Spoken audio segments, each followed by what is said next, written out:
हाँ जी students, last lecture में हमने लॉरेंस ट्रांसफॉर्मेशन के बारे में पढ़ा, लॉरेंस ट्रांसफॉर्मेशंस को ड्राइव किया। लॉरेंस ट्रांसफॉर्मेशंस हम तब यूज करते हैं जब कोई ऑब्जेक्ट स्पीड ऑफ लाइट के कंपेरेबल स्पीड पर मूव करता है। किस चीज के लिए यूज करते हैं? हम उस ऑब्जेक्ट के स्पेस और टाइम कोऑर्डिनेट्स को दो different inertial frames of reference में से रिलेट करने के लिए यूज करते हैं।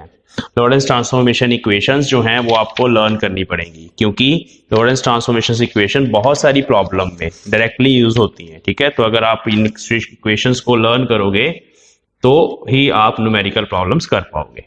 तो लॉरेंस ट्रांसफॉर्मेशंस क्या है? ये equations, x dash is the x coordinate of the particle from the moving frame, x dash, ठीक है, s dash is moving frame, so this is with respect to moving frame and it can be written as x minus vt. X is the coordinate, x coordinate of particle from the stationary frame, t is the time measured from the stationary frame, v is the speed of s dash frame, v is speed of s dash frame, ठीक है, divided by 1/1 minus v square by c square. तो this is the x coordinate.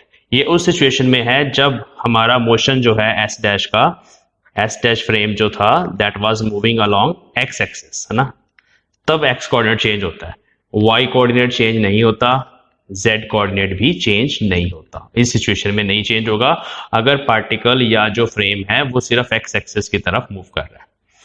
Time coordinate change होगा ही होगा, तो that is t minus v x by c square divided by 1 minus v square by c square under root. तो ये time coordinate है।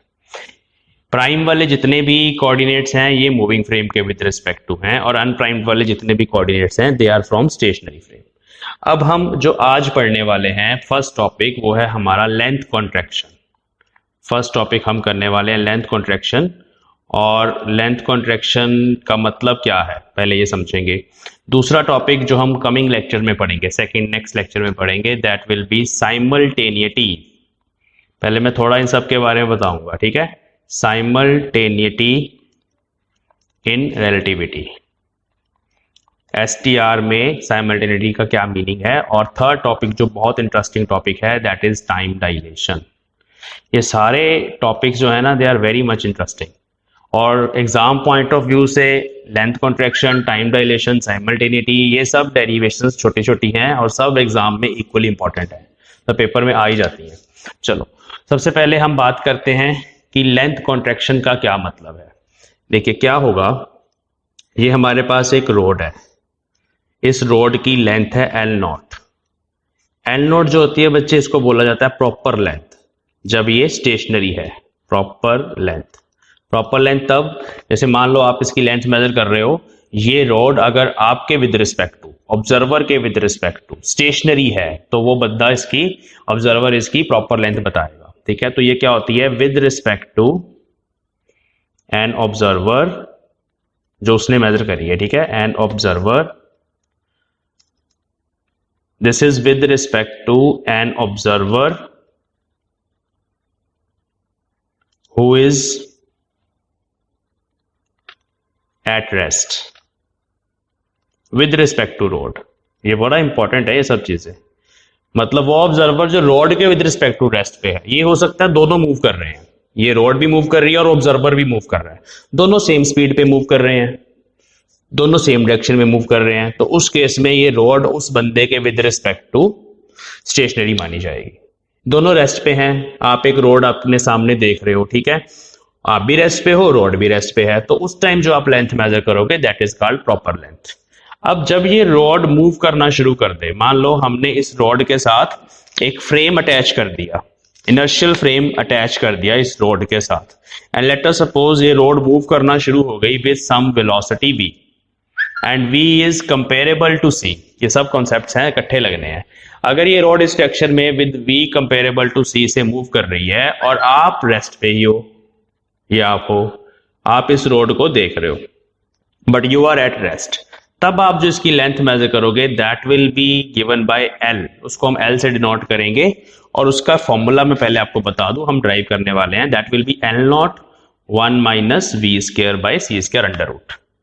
ये जो लेंथ होती है this is called improper length, improper length, ठीक है। और you can say contracted length, contracted length या observed length, observed by an observer who is moving with respect to rod, ऐसे बोल सकते हैं। या अगर रॉड मूव कर रही है तो फिर ऑब्जर्वर रेस्ट पे है, मतलब इन दोनों में रिलेटिव मोशन है।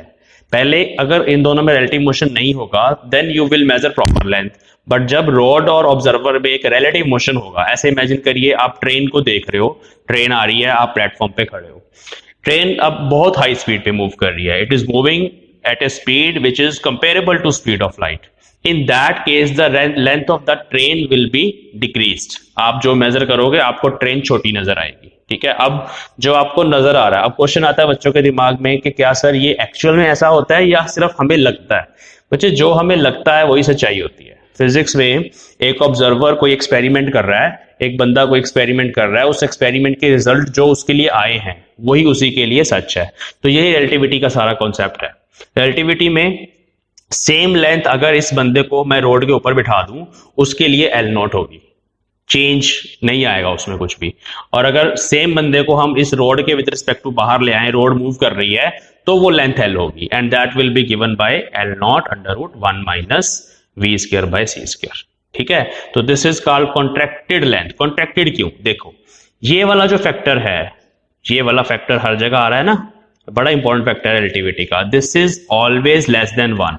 क्यों है लेस देन 1? ये याद रखना इंपॉर्टेंट चीज, क्योंकि 1 माइनस समथिंग हो रहा है ना, it is always less than 1। अब जब आप किसी लेंथ को लेस देन 1 फैक्टर से मल्टीप्लाई करोगे, फॉर एग्जांपल 0.5 से मल्टीप्लाई करोगे, तो आंसर आएगा L नॉट बाय 2, हाफ होगी लेंथ, है ना। तो इसीलिए जब भी हम किसी चीज को इस लेस देन 1 वाले फैक्टर से मल्टीप्लाई करेंगे this thing will be less, इसीलिए ये कॉन्ट्रैक्टेड लेंथ है, छोटी लेंथ है। तो जितने भी ऑब्जेक्ट्स हैं वो छोटे छोटे अपीयर होते हैं। जैसे कि फॉर एग्जांपल ये एक मान ले सफेरिकल बॉल है, ये सफेरिकल बॉल वेलोसिटी v पे मूव कर रही है, तो अगर कोई बंदा बाहर के फ्रेम से, रेस्ट वाले फ्रेम से इस बॉल को देखेगा, इट इज कंपेरेबल टू सी, तो उसको ये ऐसी नजर आएगी, स्क्वीज हो जाएगी, ठीक है। सफियर की जगह एलिप्सॉइड नजर आएगा। क्यों? क्योंकि the length which is along the direction of motion that get contracted. मैं यहां पे लिखूंगा नोट, कौन सी लेंथ कॉन्ट्रैक्ट होती है? Length which is along the direction of motion, उससे परपेंडिकुलर वाली नहीं, ठीक है। Direction of motion get contracted, वो छोटी लगती है हमें, ठीक है। चलिए तो अभी हम चलते हैं नेक्स्ट शीट पे, लेंथ कॉन्ट्रैक्शन की डेरिवेशन करते हैं, इस रिजल्ट को ड्राइव करते हैं। Length contraction of an object moving at v comparable to speed of light. तो दिस इज हेडिंग, बहुत आसान है, जैसे हम हमेशा करते हैं। This is stationary frame x, ये उसका ओरिजिन है, ये s फ्रेम हो गया। This is another frame, moving frame s dash, it is moving with velocity v and let us suppose इस मूविंग फ्रेम के अंदर रोड पड़ी हुई है, ये वो रोड है, इस रोड की जो प्रॉपर लेंथ है वो L नॉट है। This is with respect to S dash. अब अगर मैं इस फ्रेम के विद रिस्पेक्ट टू कोऑर्डिनेट्स लिखूं, x कोऑर्डिनेट, इसका बन गया x1 डैश, इस एंड का, दिस इज एंड A, और एंड B का जो कोऑर्डिनेट होगा that is x2 dash, this is end B। ये x कोऑर्डिनेट्स लिखने ही जरूरी हैं, क्योंकि कौन सी लेंथ वेरी करने वाली है? जो मोशन के अलोंग है। अगर हमारा ये फ्रेम y एक्सिस की तरफ जा रहा होता, ऊपर की तरफ जा रहा होता, तो ये जो इसकी थिकनेस है ये छोटी हो जाती, वो लेंथ चेंज होती है जो मोशन के अलोंग है, इसको याद रखना। Now we will write an expression for its proper length. Proper length is proper length of road as observed by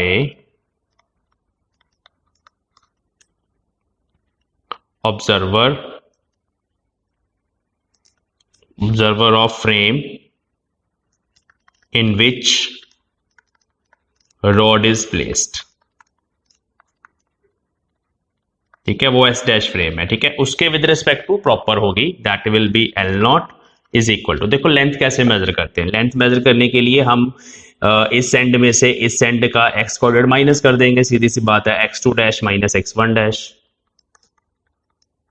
this is equation number 1। ठीक है, अब हम बच्चे दूसरे फ्रेम के विद रिस्पेक्ट टू ये एक्सप्रेशन देखेंगे। दूसरे फ्रेम के विद रिस्पेक्ट टू इस ए एंड का जो कोऑर्डिनेट है that will be x1, stationary के विद रिस्पेक्ट टू x1, और बी एंड का जो x कोऑर्डिनेट है यहां से लेके यहां तक बनाएंगे उसको, ये वाला, दैट विल बी x2। ठीक है, तो x कोऑर्डिनेट मैं लिख रहा हूं, तो with respect to, now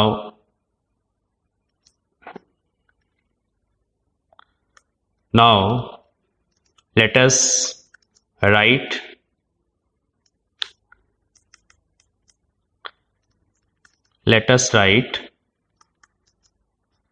length of rod with respect to observer S। Now here S dash is moving frame,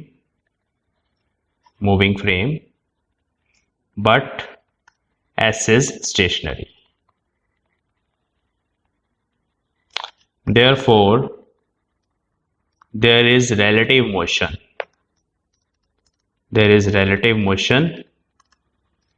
between S and S dash। तो अब हम रेस्ट वाला जो फ्रेम है उसके विद रिस्पेक्ट टू देखेंगे, तो वो आ जाएगी L, उसको L मान लेते हैं, और उस कोऑर्डिनेट्स के हिसाब say that will B x2 minus x1, ये आएगा answer. Now we will substitute, okay, now this is equation number 2। Now let us put x2 dash को हम in terms of Lorentz transformation से पुट करेंगे, which is x1 minus vt divide by under root 1 minus v square by c square, and x1 dash will be, यहाँ 2 आएगा, sorry, x1 minus vt divide by under root 1 minus v square by c square इन 1। तो यहाँ पे मैं करके दिखा रहा हूँ, छोटा सा ही है। जब हम 1 में पुट करेंगे, you can see now L naught is equal to x2 dash which is x2 minus vt upon 1 minus v square by c square minus x1 minus vt, है ना, ये माइनस माइनस बाद में एलसीएम लेके देखना plus हो जाएगा, नीचे जब हम एलसीएम लेंगे तो ये आ गया under root 1 minus v square by c square, ऊपर बचा x2 minus x1, vt cut गया। Now what is x2 minus x1? From equation 2 you can see this is L, तो आंसर आ गया L upon 1 minus v square by c square and this is equal to L naught।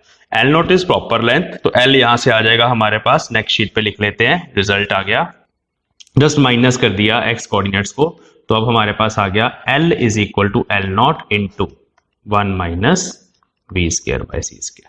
So this is the length of the rod as observed by the stationary frame observer, and this is the length of the rod as observed by the observer in the frame of rod, ठीक है।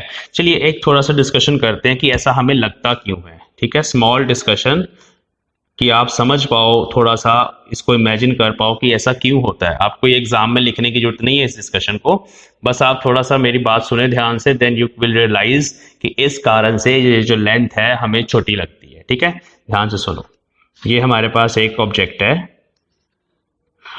हम इस object को सिर्फ देख के इसकी length का एक जो वैल्यू है उसको अपने दिमाग में सेट करते हैं। जस्ट हम इसको देखते हैं, जैसे मान लो आपके सामने कोई चेयर पड़ी हुई है, चेयर को आपने देखा, आपको थोड़ा सा दिमाग में आइडिया है कि ये जो चेयर की लेंथ है अप्रोक्सीमेटली 1 फुट होगी या अप्रोक्सीमेटली 1.5 फीट होगी, थोड़ा सा आइडिया है।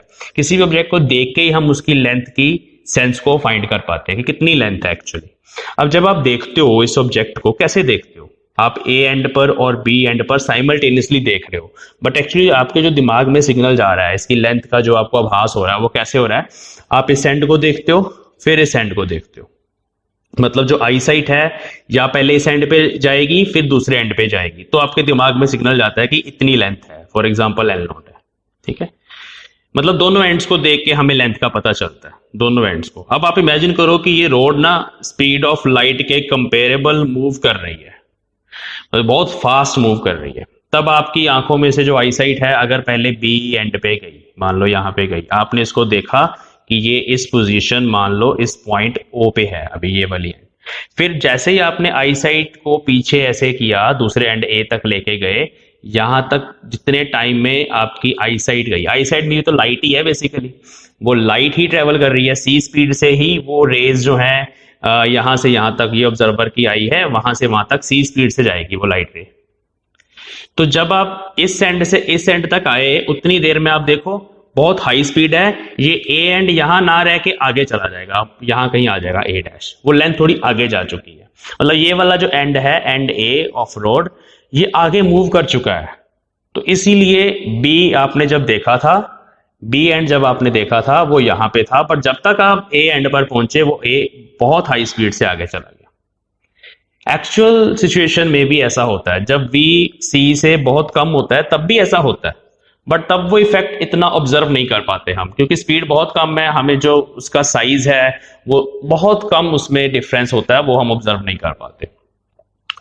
और ये वाला जो इफेक्ट है जब ऑब्जेक्ट काफी हाई स्पीड पे मूव कर रहा होता है, उस केस में ये ऑब्जर्वेबल है, किसी भी एक्सपेरिमेंट में ऑब्जर्वेबल है। अगर एक पार्टिकल है, फॉर एग्जांपल एक पार्टिकल है म्यू मिजॉन, इसके बारे में हम आगे जाके एग्जांपल करेंगे। ये जो म्यू मिजॉन है ये भी बहुत हाई स्पीड में मूव करता है, ये कॉस्मिक रे से अर्थ के ऊपर आता है, v comparable to speed of light से मूव करता है। अब ये पार्टिकल मान ले इसने एल नॉट डिस्टेंस कवर करना है, ठीक है। अब हम आगे जाके एग्जांपल देखेंगे कि ये जो पार्टिकल है ये अर्थ पर डिटेक्ट कर सकते हैं इसको, बट एक्चुअली जितना इसका लाइफ टाइम है, अपनी लाइफ टाइम में ये इतना डिस्टेंस कवर ही नहीं कर सकता। अगर हम स्टेशनरी ऑब्जर्वर हैं, हम अर्थ से इसको देख रहे हैं, तो जितना इसका लाइफ टाइम है ना, उतने लाइफ टाइम में ये एल नॉट कवर ही नहीं कर सकता, उससे पहले डिके कर जाता है ये। बट एक्चुअली हम उसको अर्थ पर डिटेक्ट कर पाते हैं। फिर वो कैसे पहुंच रहा है अर्थ पर, क्योंकि उसके फ्रेम में ये जो दूसरी स्टेशनरी लेंथ है, now it is moving and this is stationary length, there is relative motion between L naught and this particle. तो उसके फ्रेम में ये वाली जो लेंथ एल नॉट है वो एल नॉट ना होके L is equal to L naught under root 1 minus v square by c square होती है। उसके लिए ये डिस्टेंस कॉन्ट्रैक्ट कर जाता है, और ये बिल्कुल एक्सपेरिमेंटल इवेंट है, बिल्कुल एक्सपेरिमेंटल एविडेंस है ये चीज, ये लेंथ कॉन्ट्रैक्शन का एविडेंस है, और हम उसको डिटेक्ट कर पाते हैं। तो इतने छोटे छोटे जो पार्टिकल्स जो काफी हाई स्पीड पे मूव करते हैं, उनके लिए जितने भी डिस्टेंसेस वो मूव करते हैं, अगर हम अपने फ्रेम में देखें तो वो मेजर ही, वो उसको कवर नहीं कर सकते। लेकिन अगर आप पार्टिकल के फ्रेम में जाके कैलकुलेशंस करेंगे, यू विल सी कि उसके लिए वो अगर 10 किलोमीटर का डिस्टेंस है, तो उस पार्टिकल के लिए वो 10 किलोमीटर नहीं है, 6 किलोमीटर आ रहा है, तो वो कवर कर लेता है उसको, ठीक है। हैरानी वाली बात है। तो इस तरह से ये लेंथ कॉन्ट्रैक्शन का कॉन्सेप्ट है। अब एक न्यूमेरिकल प्रॉब्लम भी करेंगे इसी से रिलेटेड, ताकि और कॉन्सेप्ट अच्छा हो जाए। चलिए, now let us discuss some examples. First example हमारे पास ये एक क्यूब है,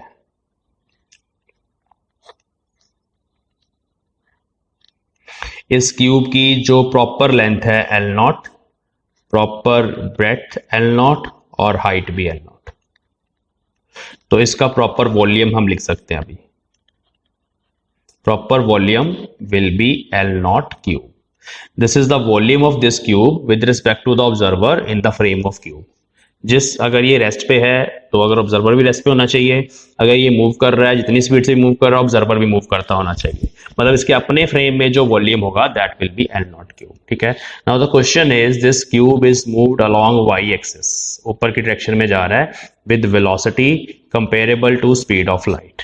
now what will be its improper volume, तो हमें वो बताना है। इम्प्रॉपर मतलब calculate its volume with respect to observer on earth या इन स्टेशनरी फ्रेम, उसके विद रिस्पेक्ट टू कितना होगा। देखिए, सिर्फ वही लेंथ कॉन्ट्रैक्ट होगी जो मोशन के अलोंग है, मतलब सिर्फ ये वाली लेंथ इसको हम कॉन्ट्रैक्ट करेंगे, ठीक है। तो इसको, इसकी वैल्यू हो जाएगी L naught 1 minus v square by c square. बाकी ये लेंथ परपेंडिकुलर टू मोशन है, ये वाली लेंथ भी परपेंडिकुलर टू वी है, तो वो दोनों चेंज नहीं होगी, तो वो वैसे ही आएंगी। ये कॉन्सेप्ट समझाने के लिए है कि सिर्फ वही लेंथ वेरी करेगी जो मोशन के अलोंग है बच्चों। ठीक है, तो this is the answer, this is improper volume as observed by the observer which is at rest with respect to this moving cube। Next example देखो, एक और,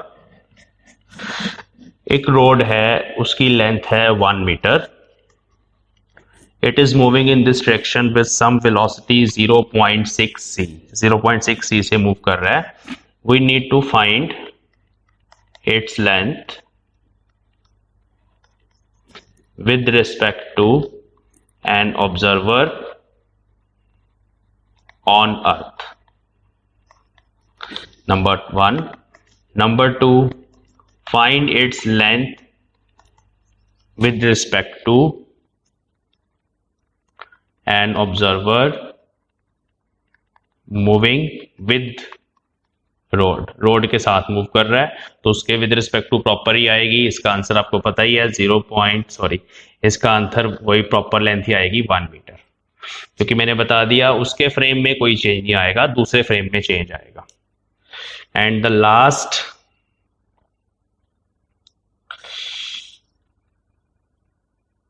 चलो तो इसको फर्स्ट पार्ट कर लेते हैं। फर्स्ट पार्ट में हमें लेंथ स्टेशनरी ऑब्जर्वर के विद रिस्पेक्ट टू निकालना है, मतलब एल निकालना है। इट विल बी एल नॉट मतलब 1 metre into under root 1 minus v square मतलब 0.6 सी स्क्वायर, 0.6 का भी स्क्वायर, सी का square divide by c square, c square कटेगा, 0.6 का स्क्वायर 1 माइनस 0.36, इसको कैलकुलेट करेंगे अंडर रूट 0.64, इसका रूट कैलकुलेट करेंगे 0.8 मीटर। तो this will be the answer. आप देखिए वैसे 1 मीटर की है रोड, बट जो स्टेशनरी ऑब्जर्वर है उसके लिए ये लेंथ आ रही है 0.8 मीटर, तो लेंथ जो है वो कॉन्ट्रैक्ट हो चुकी है। एक और क्वेश्चन करते हैं। नेक्स्ट एग्जांपल में ना रोड का मोशन लेंथ के अलोंग नहीं है, किसी एंगल पे है। ये अच्छी एग्जांपल है। ये हमारे पास रोड है, इस रोड की लेंथ तो चलो एल नॉट ले लेते हैं पहले, बाद में वैल्यू देखेंगे। ये रोड मूव कर रही है with some velocity v in the direction having some angle 60 degree, in the direction having some angle 60 degree along with respect to length of the road. मतलब ये मोशन है, आप ऐसे इमेजिन करो, ये ऐसे जाएगी रोड, इस डायरेक्शन में ऐसे जाएगी। v is comparable to c। ठीक है, तो अब यहां पर कैसे सॉल्व करते हैं। देखो इस केस में हमें इस वेलोसिटी के 2 कंपोनेंट ले लेने हैं या लेंथ के 2 कंपोनेंट ले लेने हैं। देखो ये लेंथ एल नॉट है, तो एल नॉट के 2 कंपोनेंट आएंगे, एक आएगा L not cos 60, L not cos 60 इसके अलॉन्ग चला जाएगा, और एक इससे परपेंडिकुलर ये आएगा which will B L naught sine 60।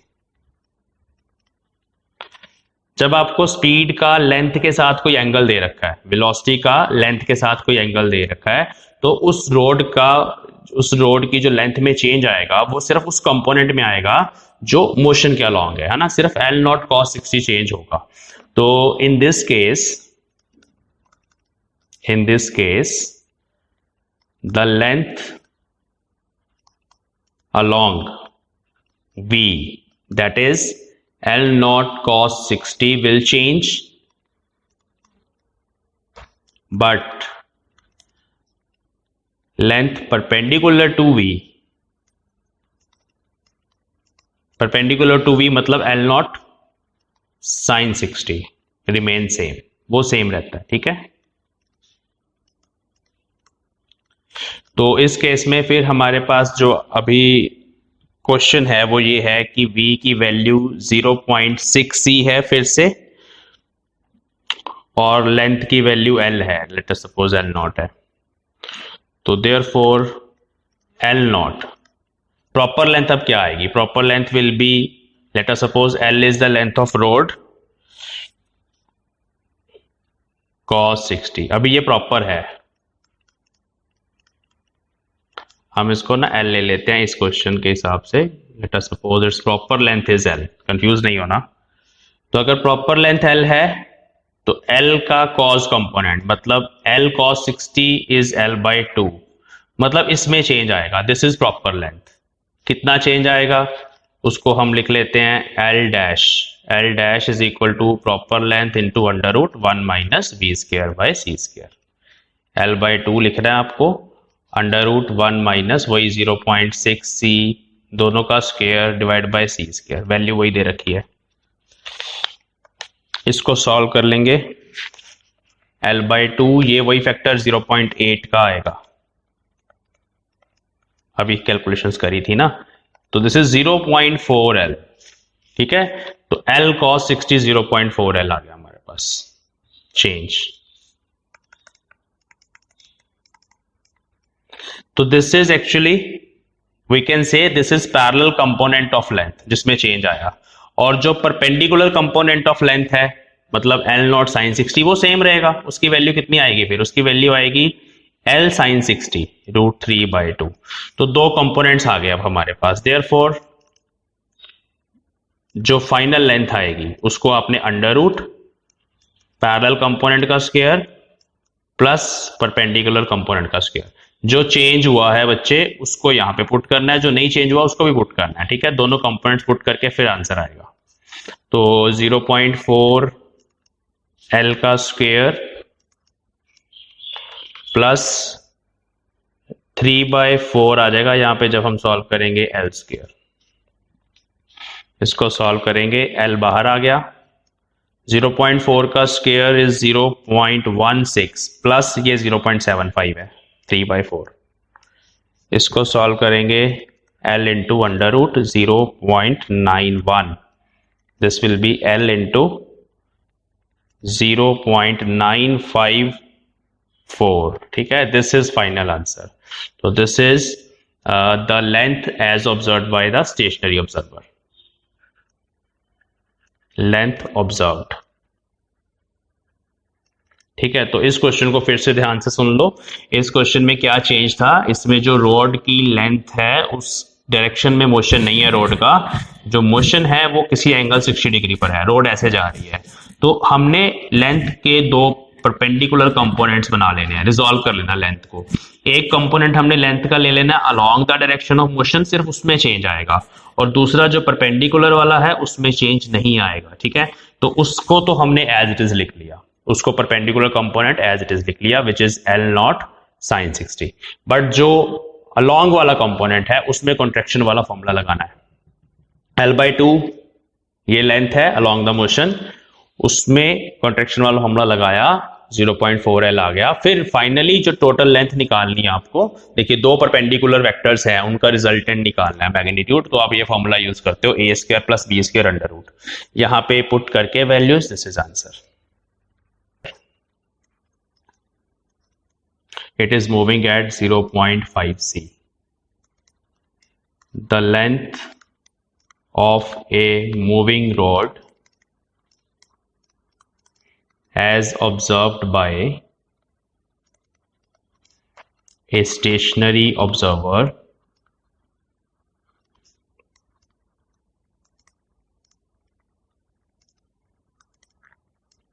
is 2 meter.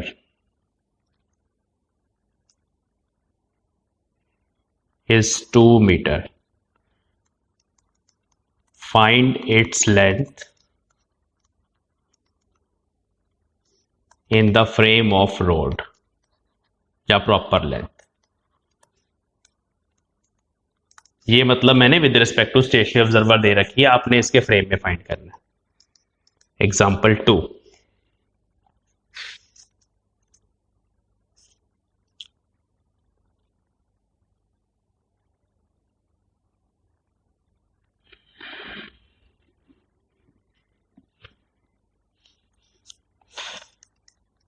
the orbital speed of Earth is 30 kilometer per second. Find percentage change in its diameter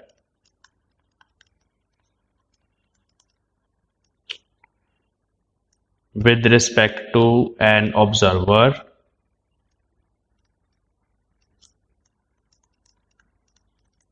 sitting on sun.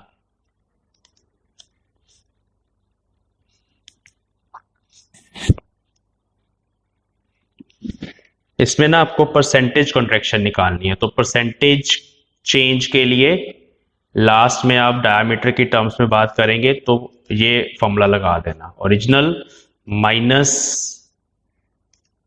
Observed upon original into 100%, तो percentage contraction वहां से निकल आएगी। In the next example, this is the length of the road which is 2 meter. It is moving in some direction. This is its velocity vector, making an angle of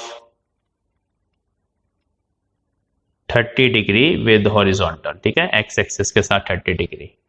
तो we need to find the length of this moving rod with respect to a stationary observer.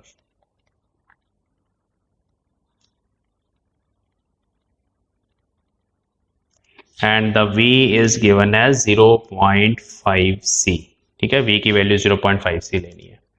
तो ये questions try करिए और इनके answers आप comment box में लिख के मुझे बताइए व्हाट आर द आंसर्स।